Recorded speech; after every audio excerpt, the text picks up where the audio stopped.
στα αριστερά Λοξός για να πάμε στη Μακρινίτσα, που είναι 2 χιλιόμετρα. Όλα τα άλλα εδώ σε αυτό το σημείο θα τα δούμε το βράδυ, το απόγευμα, δηλαδή μετά τις 5 λογικά. Ναι, θα ανεβαίνουμε, θα κατεβαίνουμε τα βουνά. Και αυτό το αρχοντικό εδώ το καταρτζή, πολύ παλιό και πολύ έτσι παραδοσιακό. Α, κοίτα ένα σπιτάκι Άρα εδώ κάτω. κοιτάω ποτάμι. Ωραία, έτσι και το πάρει το ποτάμι. Κοίτα ένα. Κοίτα τη Έτσι και σκάλα. το πάρει το ποτάμι αυτό. Πώς κατεβαίνουνε κάτω. Κοίτα, ανεβαίνουν. Πολλά κόσμο όμως, κοίτα. Ναι, κοίτα από το ποτάμι. Είναι και τριήμερο τώρα, τετραήμερο. Από εδώ πάμε στο μονοπάτι των Κεταύρων, το οποίο καταλήγει κοντά στο Ξενία που περάσαμε.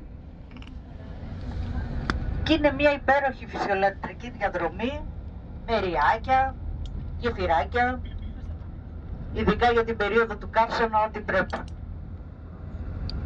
Το να περπατάς εκεί μεσημέρι Ιούλιο μήνα, το ιδανικότερο.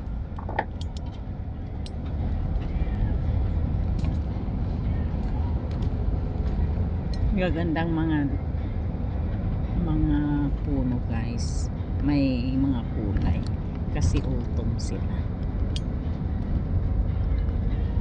Εδώ δεξιά μας είναι η Ιερά Μονή της Παναγίας της Nagsisimula ng Ογετηγήτριας. maglalaglagan, ganoon. Βοήθειά μας. Kasi yung mga iba ay nagyayelo na, nagre-red na, hanggang maglalaglagan na, ganoon.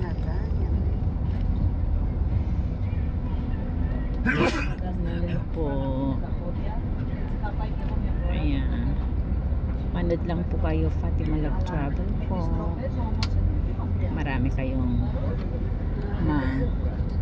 mapapanood sa mga pinupuntahan ko.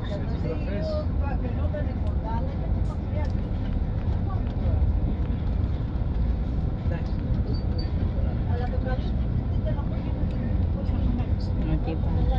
Maganda o. Doon kami.